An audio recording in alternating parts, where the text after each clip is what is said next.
नमस्कार, स्वागत है आपका अनादि टीवी में। आपके साथ मैं हूं श्रीकांत सोनी। अनादि विशेष में हम बात करेंगे एजेंडे की अदला बदली की। एजेंडे की यह अदला बदली हुई है हाई प्रोफाइल सीट भोपाल में, जहां राजा और साध्वी के बीच सीट जीतने की जंग चल रही है। युद्ध के दौरान योद्धा कई बार अपने दुश्मन को उसी की चाल से मात देने की रणनीति अपनाते हैं। ऐसे में कई बार एजेंडे की अदला बदली हो जाती है। भोपाल में भी वैसा ही कुछ हो गया है लगता है। पहले जब भोपाल से पूर्व सीएम दिग्विजय सिंह के नाम का ऐलान हुआ तो वो अपनी उपलब्धियों और भोपाल के विकास के लिए अपने विजन के आधार पर चुनाव लड़ रहे थे। तभी बीजेपी ने उनके खिलाफ साध्वी प्रज्ञा को उतार दिया। इसके बाद एक दूसरे को उसी की चाल से मात देने की होड़ लग गई। दिग्विजय सिंह विकास की बात करते करते अब धर्म की राह पर चल पड़े हैं। कंप्यूटर बाबा की अगुवाई में संतों ने दिग्विजय सिंह के नेतृत्व में धुनी रमाई और उसके बाद भोपाल में रोड शो किया। रोड शो में साधु संत भगवा झंडे के साथ कांग्रेस का झंडा थामे थे। इधर साध्वी प्रज्ञा ने भोपाल के विकास के लिए संकल्प पत्र जारी किया, जिसमें समाज के हर वर्ग पर फोकस है। अब देखने वाली बात होगी कि जनता को एजेंडे की ये अदला बदली कितनी पसंद आती है और वो किसे भोपाल की नुमाइंदगी का मौका देते हैं। देखिए, ये जो होता है, ये संकल्प पत्र जो होता है, जो मैंने संकल्प पत्र दिया है, ये किसी का उत्तर नहीं है। ये जो मैं करूंगी वो मैंने दिया है।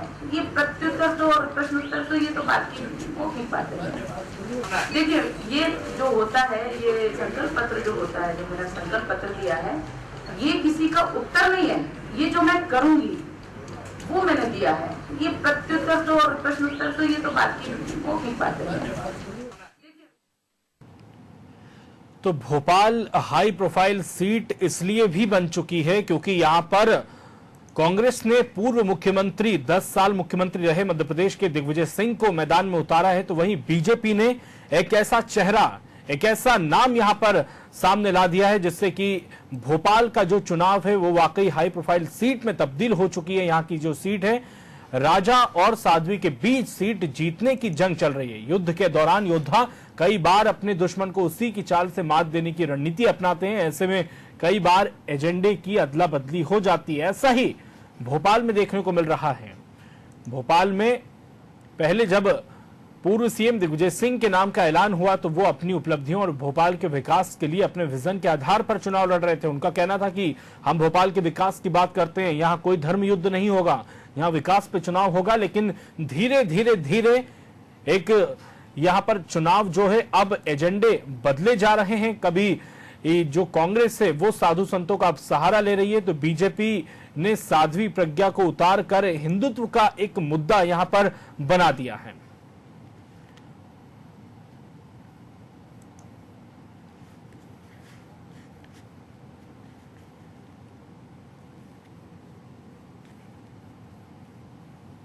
तो दिग्विजय सिंह विकास की बात करते थे, अब वो धर्म की राह पर चल पड़े हैं। आपने देखा होगा कंप्यूटर बाबा के साथ वो वहां पर हवन पूजन कर रहे थे।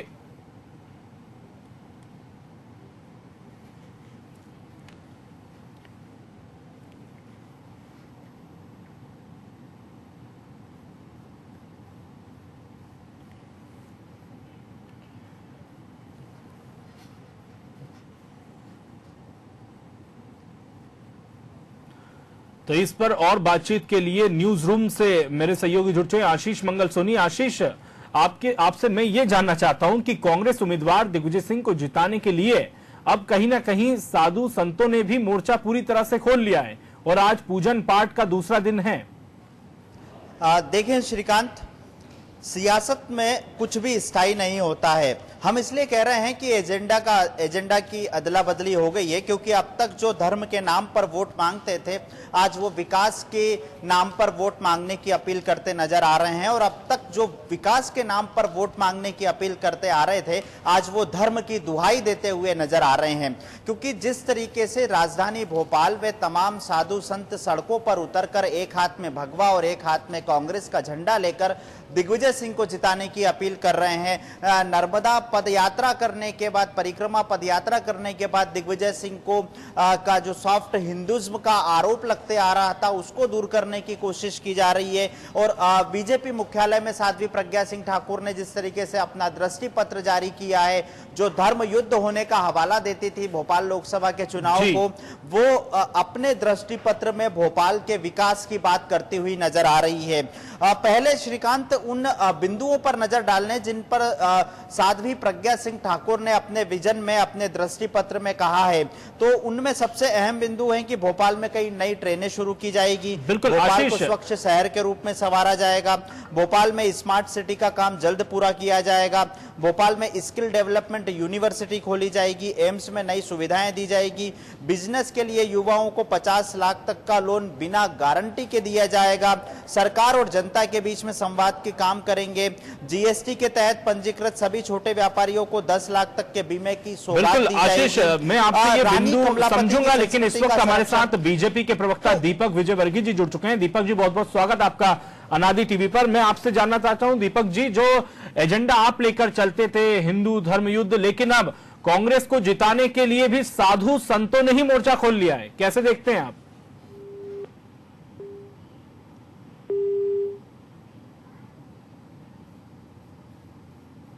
तो लगता है हमारा संपर्क दीपक विजयवर्गीय से टूट चुका है। हम जुड़ने की कोशिश करेंगे, सीधे चलते हैं न्यूज रूम जहां पर आशीष जुड़े हुए। आशीष, क्या कुछ महत्वपूर्ण बिंदु इस संकल्प पत्र में शामिल है?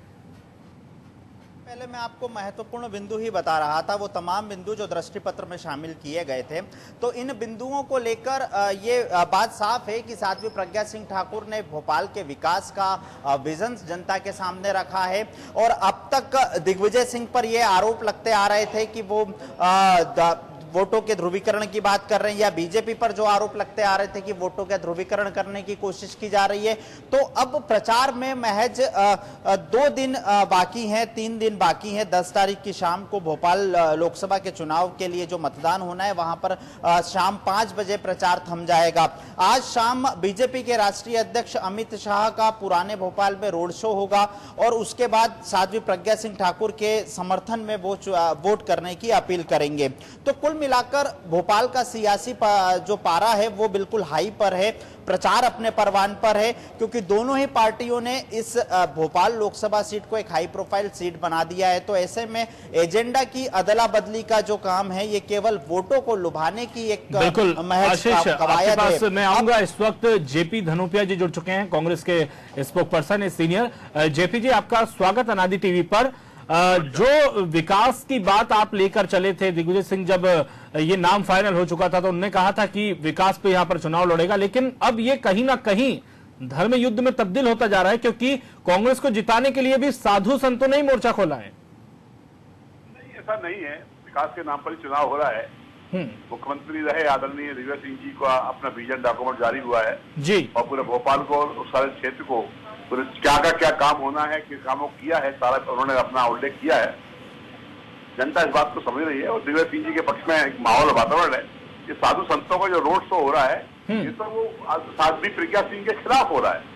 दिग्विजय सिंह जी के सपोर्ट में है इसलिए क्योंकि वो कहते हैं कि ये आतंकवादी प्रकृति की महिला नहीं है, प्रकरण कोर्ट में चल रहे हैं, बरी हुई नहीं है। इसलिए ऐसे माहौल में साधु संतों ने कहा कि इससे हमारा कोई सपोर्ट नहीं है, और साधु संत होने का मतलब ये नहीं है कोई व्यक्ति आतंकवादी गतिविधियों में रहे और पर केस चले। उस बात के विरोध में, भाजपा के विरोध में उन्होंने प्रदर्शन किया है और ये दिग्विजय सिंह जी के सपोर्ट में जाता हुआ दिखता है। बाकी ये साधु संतों का इस बात विकास का ही चुनाव रहेगा इस बार। जेपी धनोपिया जी, आखिर क्यों जरूरत पड़ गई कंप्यूटर बाबा के हट योग की, पूजन पाठ की, और इतना जो समागम लगा है भोपाल में इसकी कांग्रेस को? नहीं, देखिए, कंप्यूटर बाबा तो पहले जो होशंगाबाद नर्मदा जी की यात्रा की है आदरणीय शिवराज सिंह चौहान ने, हवाई यात्रा जी, तो 6.5 करोड़ पेड़ लगाने की उन्होंने बात की थी। और जब उन्होंने कहा कि 6.5 करोड़ के है तो 6 पेड़ भी नहीं दिख रहे हैं, तो उन्होंने कंप्यूटर बाबा को राज्य मंत्री दर्जा देकर बिठा दिया था कि साहब हो जाए, लेकिन उन्होंने अपनी बात को रखा और उन्होंने कहा कि प्रदूषण नहीं, यहाँ पर ज्यादा बिगड़ा हुआ है, उसको साफ करना है, पेड़ों की रखवाली करना है, घाटों को बनाना है। इस सारी बातों को देखकर कंप्यूटर बाबा ने बात किया। धनोपिया जी, आपसे बात करूंगा मैं। ब्रजेश अग्रवाल जो कि बीजेपी के प्रवक्ता हैं, वो भी जुड़ चुके हैं। ब्रजेश जी, कांग्रेस को जिताने के लिए साधु संतों ने मोर्चा खोल लिया है, बीजेपी की मुश्किलें कहीं ना कहीं कंप्यूटर बाबा खड़ी कर रहे हैं यहाँ पर।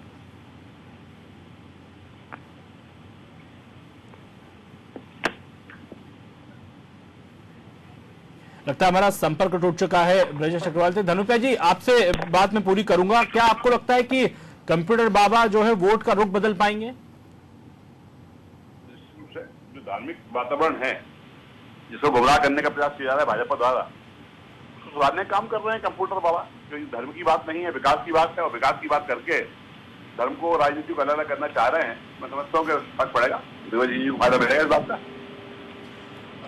मैं आपसे ये भी समझना चाहता हूं धनुप्रिया जी, भोपाल का जो चुनाव है वो कहीं ना कहीं विकास के मुद्दे को लेकर ही आगे बढ़ा था। क्या आपको ऐसा नहीं लगता कि एजेंडे की अदला बदली यहाँ पर हो रही है? कांग्रेस भी उसी एजेंडे पर काम कर रही है जिस पर बीजेपी है। नहीं, कांग्रेस पार्टी का एजेंडा वो साफ है, विकास का, धर्म युद्ध और इस तरह की बातों में नहीं पड़ना चाहते हैं, ना हमारा उद्देश्य है। कांग्रेस पार्टी की वर्किंग बड़ी स्पष्ट है कि विकास की बात करेंगे, विकास के लिए काम करेंगे। बिल्कुल। इसके अलावा धनुप्रिया जी, मैं आपसे ये भी जानना चाहता हूं कि कंप्यूटर बाबा का जो एक प्रभाव है वो नर्मदा के जो आसपास इलाके हैं उनमें नजर आता है, लेकिन भोपाल का तो सिनेरियो ही अलग है। भोपाल में भी उनके अनुयायी हैं। आज हजारों संख्या में लोग बाहर से आए हैं। साधु संतों ने और धार्मिक लंबियों ने आज दिग्विजय सिंह जी के पक्ष में रोड शो किया है, और उन्होंने कहा है कि प्रज्ञा सिंह एक ग्रस्त होने का वो है उनका, लेकिन भगवा पहनकर उन्होंने अपने आप को सन्यासी बताया है, और वो लोग उनके सपोर्ट में नहीं है। इस बात को आज यहाँ पर सड़कों पर कहा जा रहा है। नहीं, लेकिन वो तो साध्वी प्रज्ञा को साध्वी भी नहीं मानते। उनका कहना है कि वो ठाकुर लिखती हैं, वो संत नहीं है। मैं वही तो आपसे निवेदन कर रहा हूँ कि उन्होंने कहा है कि उनका घरेलू नाम है प्रज्ञा सिंह ठाकुर, और वो साध्वी नहीं है, सिर्फ भगवा बस पहनती है। इसका मतलब ये नहीं कि वो साध्वी सन्यासी हो गई है, वो सन्यासी है या नहीं, हम इस विवाद में नहीं पढ़ना चाहते, लेकिन साधु संतों के द्वारा साध्वी प्रज्ञा सिंह के नाम पर उनको समर्थन नहीं दिया जा रहा है, ये साफ दिख रहा है। बिल्कुल धनुप्रिया जी, बहुत बहुत शुक्रिया हमसे बातचीत के लिए। तो कंप्यूटर बाबा की अगुवाई में जिस तरह से ये एक अनुष्ठान हो रहा है, रोड शो आज निकाला गया, इससे पहले हठ योग हुआ, हवन पूजन की गई। दिग्विजय सिंह की जीत के लिए यहां पर साधु संतों ने डेरा डाला हुआ है, और बीजेपी जिस तरह से एजेंडे को लेकर चलती थी वो अब यहां पर कांग्रेस भी उसी एजेंडे के ऊपर काम कर रही है। और ये कहना है कांग्रेस के प्रवक्ता जेपी धनुप्रिया का कि संत समाज जो है वो कांग्रेस के पक्ष में है, इसीलिए कंप्यूटर बाबा के साथ कई साधुओं ने भोपाल में डेरा डाला हुआ है, और भोपाल में जो अनुष्ठान हो रहा है उसी से दिग्विजय सिंह की जीत की कामना की जा रही है। तो इस खबर पर और बातचीत के लिए बीजेपी के प्रवक्ता अनिल सौमित्र जी जुड़ चुके हैं। अनिल जी, बहुत बहुत स्वागत आपका। अनिल जी, कैसे आप देख रहे हैं, कंप्यूटर बाबा के साथ कई संत हैं, जिस एजेंडे को लेकर आप चलते थे उसी एजेंडे से अब जो कांग्रेस है वो बीजेपी को मात देने के लिए आगे आ गई है? जी, हम लोग भी यही बात कह रहे हैं कि भारतीय जनता पार्टी तो आरएसएस का एजेंडा पूरा कर ही रही थी। तो जो आरएसएस का पॉलिटिकल एजेंडा है वो भारतीय जनता पार्टी पहले से ही पूरा कर रही थी, जिसमें हिंदुत्व की बात कही, जिसमें राम मंदिर की बात कहते रहे हैं, जिसमें और तमाम संस्कृति की बातें कहते रहे हैं, और विकास का मुद्दा भाजपा का अपना रहा ही है। अब आप आज के दिन में देख रहे हैं कि कोई जनेऊ पहन के निकल रहा है, कोई मानसरोवर की यात्रा कर रहा है, कोई नर्मदा की यात्रा कर रहे हैं, कोई मंदिर जा रहे हैं, और अब जिस भगवा को, जिस हिंदुत्व को उन्होंने आतंकवाद के रूप में जताने की कोशिश की थी, उसी कार लेके चुनाव में आ गए। तो हम लोग तो यही मान के चल रहे हैं कि बाकी चीजें, लोकतंत्र में चुनाव होता है, वो जो होगा उसका परिणाम वो एक अलग विषय है, वो जनता उसका निर्णय करेगी। लेकिन इन्होंने एक निर्णय जरूर कर दिया कि हाँ, हमने राष्ट्रीय स्वयंसेवक संघ का जो हिंदुत्व का एजेंडा था, हम उस पर आ गए हैं और हम उस पर चल रहे हैं। तो मुझे लग रहा है कि भारतीय जनता पार्टी उसमें आगे है, ये 2 कदम पीछे है। तो आरएसएस और बीजेपी के एजेंडे को ही कांग्रेस पार्टी और यहाँ के खास करके जो भोपाल के उनके उम्मीदवार है वो उसको फॉलो कर रहे हैं। अनिल सौमित्र जी, क्या राजनीतिक दलों के लिए संत मजबूरी हो गए हैं क्या? नहीं, देखिए, हम तो कभी उनकी मजबूरी, हमने माना नहीं। मैं बीजेपी की भी बात कर रहा हूँ, मैं आपकी भी बात कर रहा हूँ। आप बात देखिए भैया, आप संत को, हम उमा भारती जी चुनाव लड़ी थी सन्यासी के रूप में, वो आपके महंत अवैधनाथ जी वहां पर चुनाव लड़े जीते। अभी वहां के जो उत्तर प्रदेश के मुख्यमंत्री हैं योगी जी, वो मुख्यमंत्री हैं, राजनीति में पहले से रहे। तो संत महात्माओं को तो हम पूजनीय मानते ही रहे हैं, और हम ये हमेशा से मानते हैं कि राजनीति में धर्म का महत्व होना चाहिए, उसका हस्तक्षेप होना चाहिए, कि राजनीति अधार्मिक नहीं हो, राजनीति को हमेशा धर्म केंद्रित होना चाहिए, उसी से भारत का विकास और भारत का भला है। लेकिन वो तो हमेशा से कहते रहे कि अधर्म की राजनीति करेंगे, राजनीति को धर्म से कोई लेना देना नहीं है, सेकुलर रखेंगे, धर्म निरपेक्ष कर देंगे। तो उन्होंने पूरा हमेशा धर्म के खिलाफ काम किया है। अब उनको लगा कि भैया अब जनता का मूड कुछ और है, जनता कुछ और चाहती है, तो मजबूरी में उनको वो करना पड़ा। लेकिन अनिल सौमित्र जी, कंप्यूटर बाबा तो बीजेपी पार्टी को अधर्मी पार्टी बताते हैं और इसीलिए खुलकर कांग्रेस का सपोर्ट किया जा रहा है, यज्ञ किया जा रहा है, हठ योग हो रहा है। देखिए, मैं ये कह रहा हूँ कि हम सारे संत महात्मा बाबाओं को हमारे लिए पूजनीय है, उनका फिर ये क्यों आपके खिलाफ मुखर हो रहे हैं? कंप्यूटर बाबा का, सुनिए मैं वही बता रहा हूँ, ये कंप्यूटर बाबा जी का अपना एजेंडा है।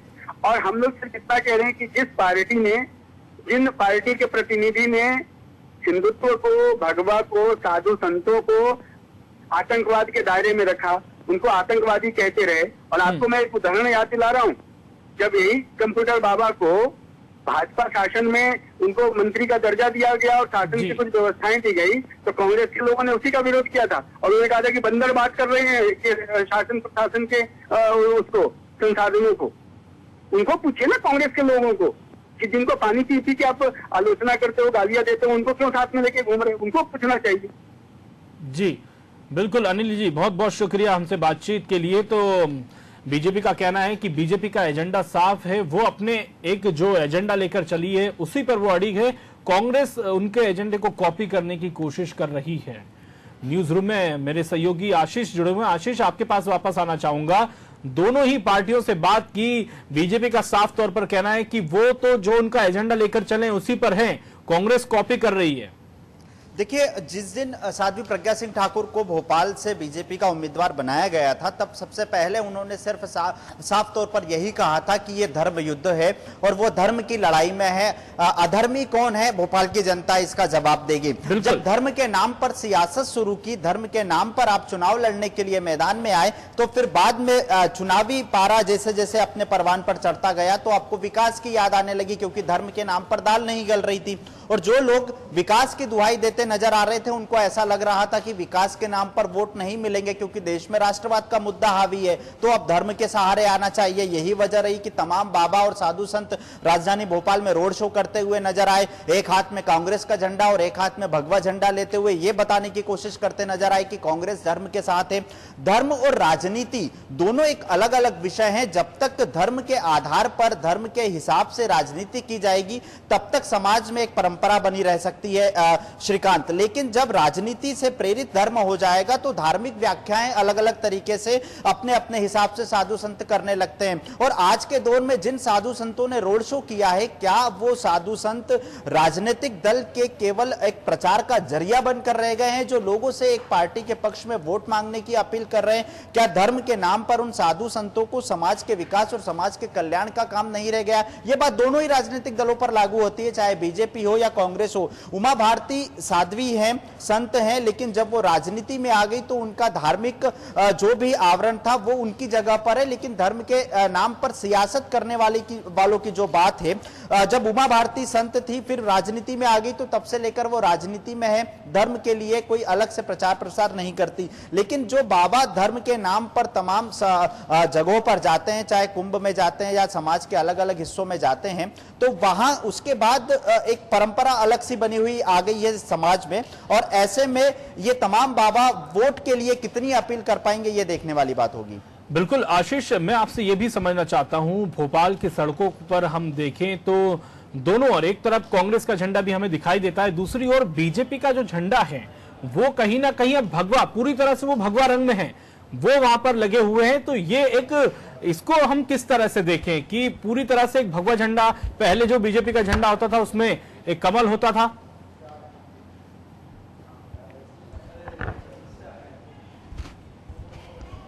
लगता है हमारा संपर्क टूट चुका है। तो जैसा कि बता रहे थे आशीष की लड़ाई जो है पूरी तरह से अब एजेंडे बदलने की हो गई ही है।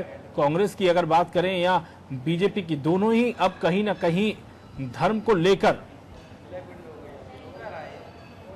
तो बीजेपी के प्रवक्ता हमारे साथ जुड़ चुके हैं चेतन सिंह जी। चेतन जी, साधु संत भी अब खुलकर कांग्रेस के साथ यहां पर आ चुके हैं, कंप्यूटर बाबा हो, और जो एजेंडे लेकर आप चलते थे उसी एजेंडे से अब कांग्रेस भी आगे बढ़ रही है। देखिए, दिग्विजय सिंह जी ने बहुत साफ कहा है कि मैं हिंदू नहीं हूं, मेरा इस हिंदुत्व पर भरोसा नहीं, मैं हिंदुत्व को नहीं मानता, जब ये स्वयं कह चुके हैं तो ये हिंदुओं से जुड़े हुए बाबा हो ही नहीं सकते, क्योंकि ये तो रोड शो दिग्विजय सिंह जी के समर्थन में कर रहे हैं। अब ये आप इनसे पूछिए कि ये कहाँ के हिंदुत्व निकाल करके लाए हैं और बाबाओं को उनको जरूरत क्या पड़ी। आखिर दिग्विजय सिंह जी को जो कभी कहते थे ओसामा बिन लादेन जी, हाफिज सईद साहब, ये सब कहाँ चले गए जो हिंदुत्व की अवधारणा को मानते नहीं थे। सुप्रीम कोर्ट में इन्होंने जाकर के कहा कि भगवान राम पैदा हुए हैं, इस बात का सबूत नहीं है। आज आखिर ये क्या परिस्थितियां हैं कि मध्य प्रदेश की राजधानी भोपाल में हिंदू हिंदू भगवा भगवा, मैं हिंदू, मैं बड़ा हिंदू, मेरे जनेऊ दिखाते फिर रहे, भगवान राम की पूजा करते फिर रहे। तो आखिर क्या कारण है? वक्त बहुत बलवान होता है, वक्त से बड़ा कोई नहीं होता। ये दिग्विजय सिंह और उन जैसे चंडाल चौकड़ी को समझ लेना चाहिए। बिल्कुल चेतन जी, अगर आप साध्वी प्रज्ञा सिंह को उम्मीदवार बनाते हैं और दिग्विजय सिंह के समर्थन में अगर साधु संत रोड शो करते हैं या हवन पूजन करते हैं, तो बीजेपी को किस बात का डर है? क्यों डर रही है बीजेपी? भैया भारतीय जनता पार्टी किसकी पार्टी है? राम की पार्टी है ना। हम तो भगवा वाले हैं, हमारा डीएनए ही भगवा है। अच्छा। लेकिन आप उनसे पूछो जो सर्वधर्म समभाव और जिनको हिंदुत्व में आतंकवाद नजर आता था, ये प्रश्न आप उनसे पूछिए। चेतन सिंह भारतीय जनता पार्टी में राम के नाम पर आया है, चार कंधे पर भी जाएगा तो राम के नाम पर जाएगा। हमारे डीएनए में कोई खोट नहीं है, हमारी विचारधारा में कोई खोट नहीं। हमारा खुला है कि हम हिंदुत्व के धनी हैं, हम हिंदुत्व के प्रहरी हैं, हम भारत माँ के बेटे हैं। वंदे मातरम का विरोध करने वाला इस देश में नहीं रहेगा। हम खुल के बोलते हैं, हम पीठ के पीछे वार नहीं करते। आप इनसे पूछिए, ये फर्जी बाबाओं को लेकर के कौन से मठ के बाबा हैं? कौन से मठ का बाबा होटल अशोका लेखव्यू में रुका, मुझे बताएंगे? चेतन जी, हमारे साथ कांग्रेस के प्रवक्ता रवि सक्सेना जुड़ चुके हैं। रवि जी, मैं आपसे ये जानना चाहता हूं, चेतन जी हमारे साथ बीजेपी के प्रवक्ता जुड़े हुए हैं, उनका कहना है कि आखिर क्यों जरूरत पड़ गई दिग्विजय सिंह को कंप्यूटर बाबा की?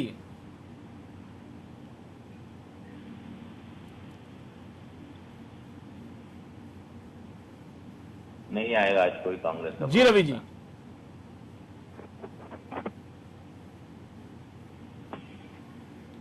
रवि जी, मैं आपसे ये जानना चाहता हूं कि आखिर क्यों कांग्रेस को जरूरत पड़ गई साधु संतों की? आप तो विकास की बात कर रहे थे, आपका तो एजेंडा विकास था। नहीं, हमारा आज भी एजेंडा विकास ही है और हम विकास पे ही बात कर रहे हैं। भोपाल का विजन डॉक्यूमेंट हमने जो दिया है माननीय दिग्विजय सिंह जी ने, उसके लिए हम प्रतिबद्ध हैं, कटिबद्ध हैं और उसी पर काम करेंगे।